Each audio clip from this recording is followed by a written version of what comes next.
Three retirees never met. Different cities, different jobs lived out, different newspapers folded on the kitchen table each morning. The only thing they actually share is the number on the last paycheck stub from a working lifetime. Exactly $1 million, saved across 40 years of putting a little aside. The day they retire, each one parks the money in a different mix of stocks and bonds. That's the only meaningful difference between them. One puts the entire million into stocks, 100% in the S&P 500, the big American index of the 500 largest public companies. The aggressive bet.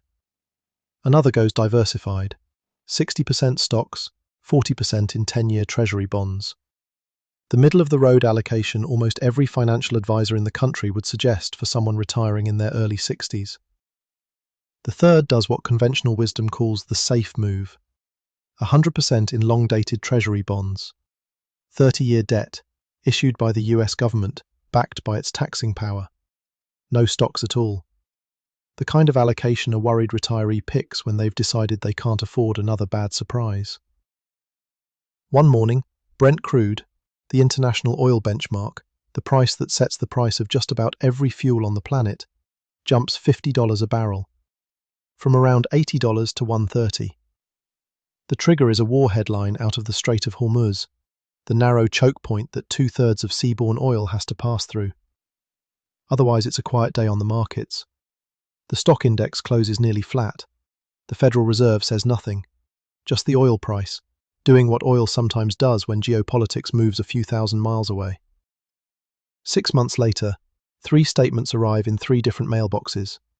The all-stock portfolio is down 14%, 860,000 left. The balance 60-40, down 12, 880.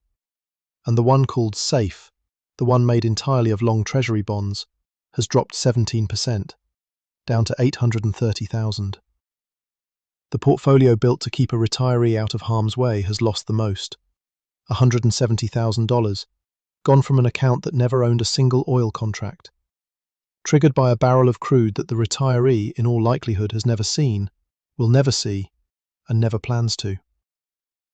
While this was happening, all 3 retirees were doing what retirees do: gardening, repainting the kitchen, visiting grandchildren. None of them traded a thing.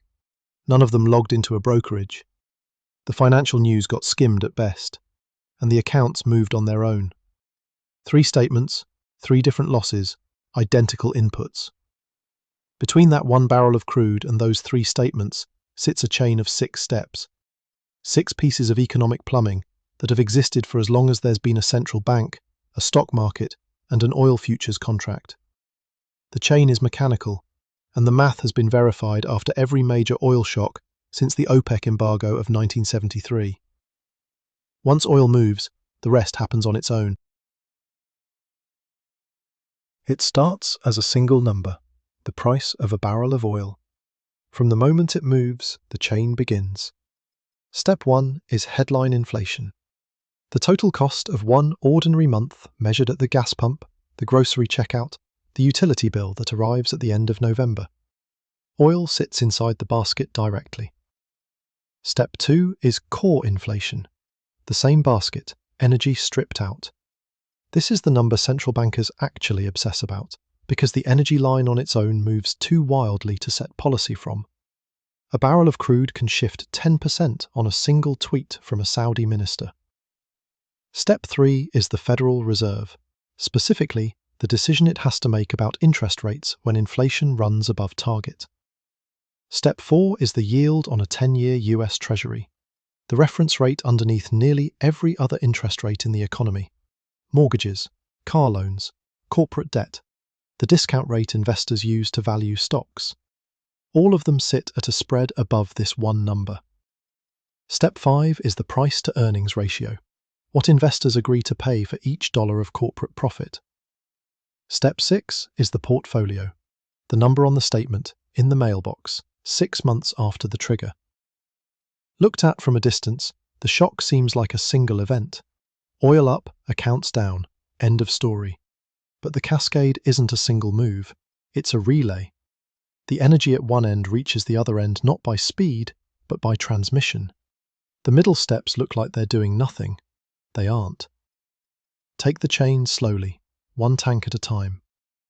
Open the first.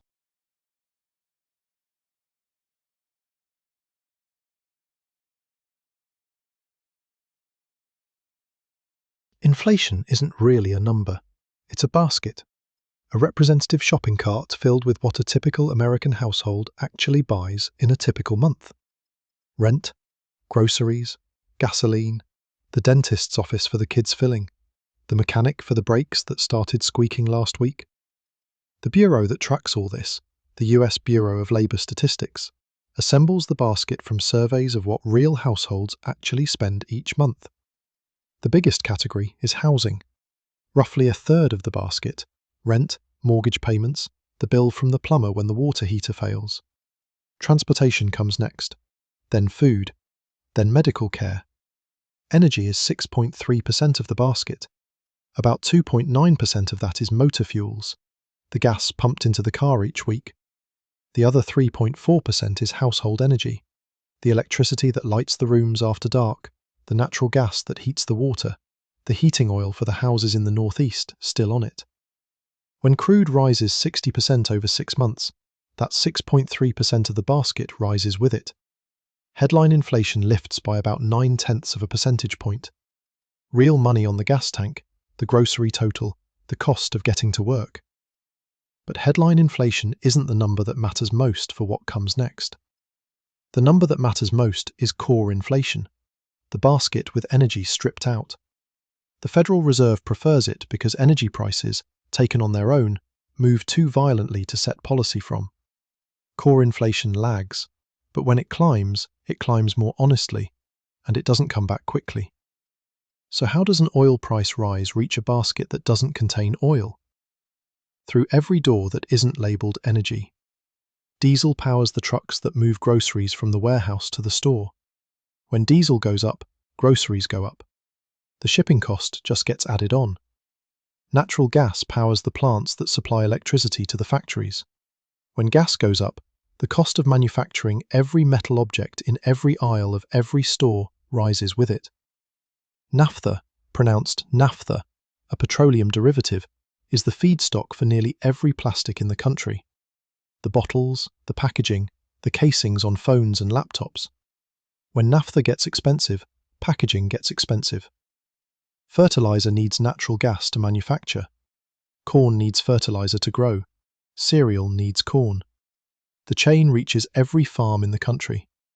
A Federal Reserve research note published in 2017 put the pass-through at about 0.06 of a percentage point added to core inflation for every 10% move in oil. Measured 8 quarters out, 2 full years for the effect to fully arrive. For a 60% oil shock, that totals up to roughly 0.4 of a percentage point added to core inflation. Slowly, over the course of 2 years. And once it's there, it tends to stay. Headline inflation moves with oil in real time. Core inflation lags by months or quarters. But when core inflation has climbed, the wage negotiations next spring will reference today's higher prices. The rent renewals will be calculated against the new cost of running the building. The supplier contracts get rewritten.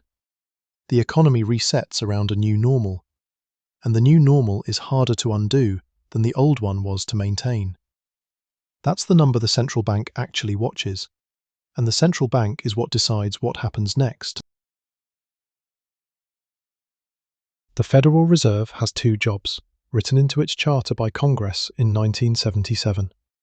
Keep prices stable and keep employment high. Most of the time, those 2 jobs don't conflict. When the economy is healthy and inflation sits near target, interest rates can rest more or less where they should, and the work of the Fed is mostly maintenance. When inflation runs hot, though, the Fed has a rule it uses to decide how much to raise rates. The rule was first written down by an economist named John Taylor at Stanford in 1993. It's been the workhorse of monetary policy ever since. For every percentage point that inflation exceeds its target, the rule prescribes raising rates by roughly 1.5 percentage points. Employment matters too, but in moments like this one, the inflation term dominates. Core inflation has just risen by 0.4 of a percentage point. The rule, applied mechanically, prescribes about 0.6 of a percentage point of higher rates. But the rule isn't the whole story. Most of the time, inflation rises because people are spending more money than the economy can supply. Paychecks growing faster than productivity. Construction trying to keep up with housing demand. That's a demand shock. The Fed's response is clean. Raise rates, cool the spending, watch prices follow. But sometimes inflation rises for the opposite reason. Demand stays the same. Supply gets cut. A war interrupts a shipping lane. A port closes. A pipeline ruptures. That's a supply shock. Prices climb even though nobody is spending more. And the Fed's playbook breaks in a supply shock. Cutting rates supports the economy, but lets the inflation run unchecked. Raising rates fights the inflation, but punishes an economy that wasn't the cause of the problem in the first place. Whichever direction the central bank picks, something gets hurt. The decision is about which kind of damage is more recoverable. 3 times in modern memory, the Federal Reserve has faced this exact decision under an oil shock. The first was 1973. Arthur Burns chaired the Fed when OPEC cut supply in response to Western support for Israel during the Yom Kippur War. Then 1979. Paul Volcker took over from a much criticized predecessor and famously chose to crush inflation no matter what it cost the labor market. Mortgage rates eventually touched 18%. And then 2022.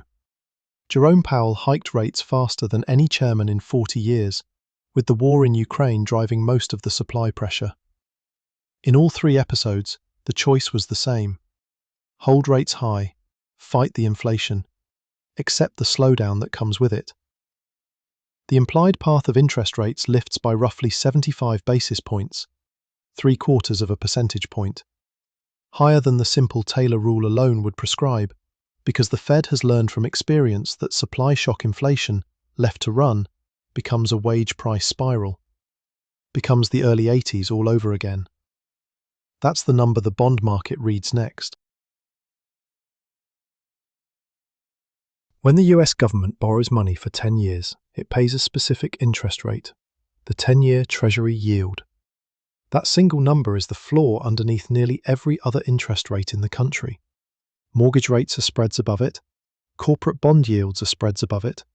The discount rate investors use to value stocks is calculated against it. When the 10-year moves, everything moves with it. That single yield is itself 2 numbers stacked on top of each other. The bottom layer is the expected path of short-term rates over the next 10 years, essentially what investors think the Federal Reserve will do during that span.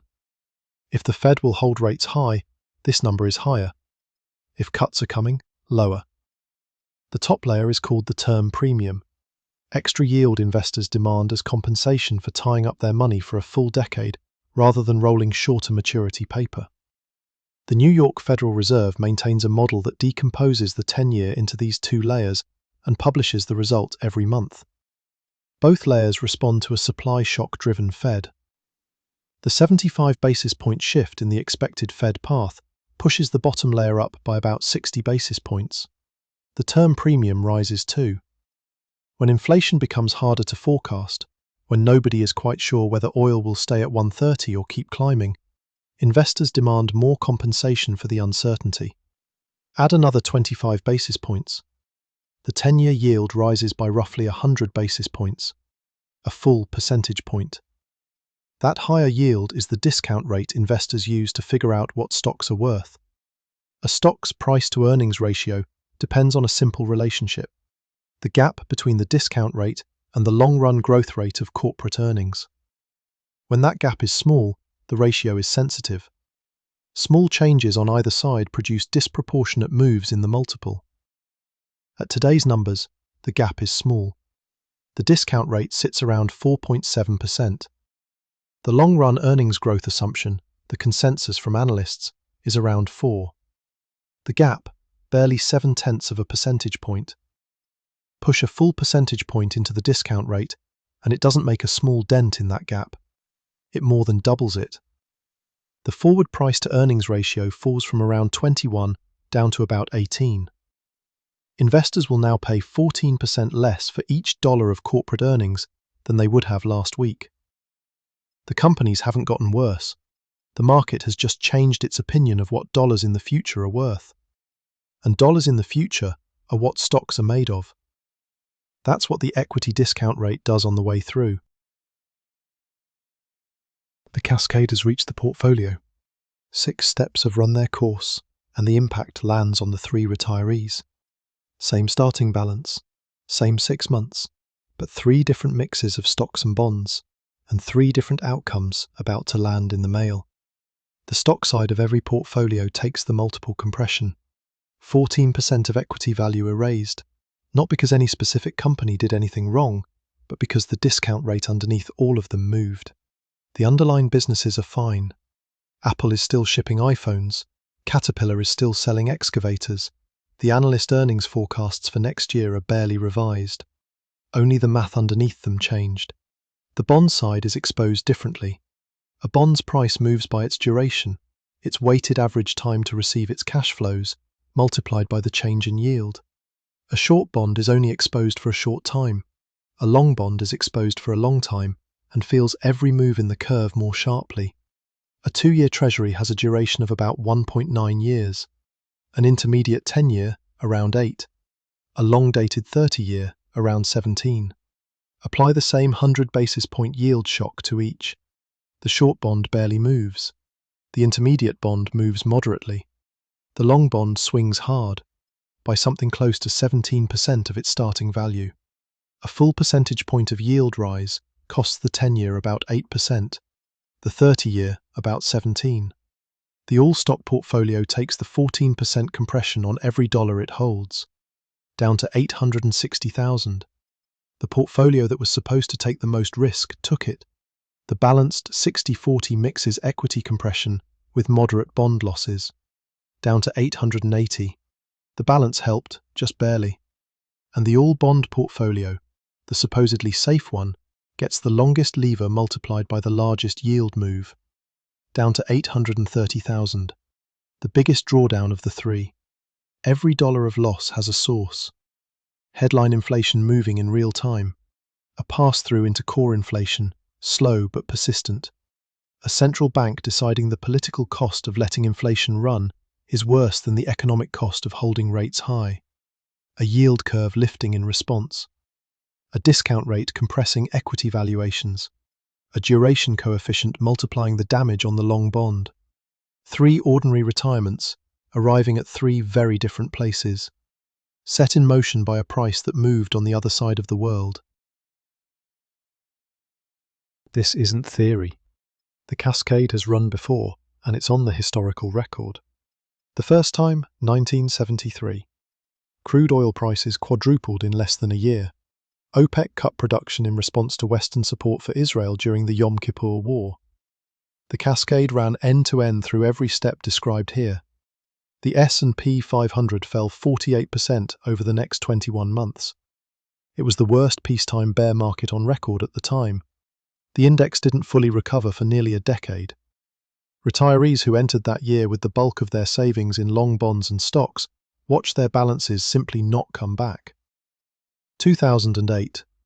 Crude rose from around $90 a barrel to $147 over the spring and summer. Then the financial crisis arrived on top of it. Banks failed, credit froze, housing collapsed. The index fell 55% peak to trough. Hard to separate the two signals cleanly. The cascade was real, but the banking crisis overlaid the entire picture. The cleanest test the modern data offers is 2022. West Texas crude rose from $77 to $123 over the spring. A 60% move, almost identical to the shock the chain has just been tracing through. There was no banking crisis to amplify it, no housing collapse to overlay it. The pandemic shock from the previous 2 years had largely passed through the system. What remained was the cleanest natural experiment economists had been given in 50 years. The S&P 500 fell 18% across the year. Long-dated Treasury bonds fell 31%. Energy was the only positive sector in the entire index. The retirees who'd been sitting in long Treasury bonds in late 2021 weren't expecting any of this. The asset class had been quiet for years. The chairman of the Federal Reserve was still using the word transitory in his press conferences. The cascade arrived anyway. The math predicted the outcome to within a small margin. The same chain, observed again, in a different decade, with a different chairman, and the same arithmetic. The same six-step chain runs through every economy with a central bank, a treasury market, and an exchange. The trigger can be oil. It can also be a war, a pandemic, a sovereign debt panic, a chip shortage out of Taiwan. The trigger varies, the plumbing is the same. Push the first, watch where the last one lands. Every tank in the chain is a piece of the macroeconomy.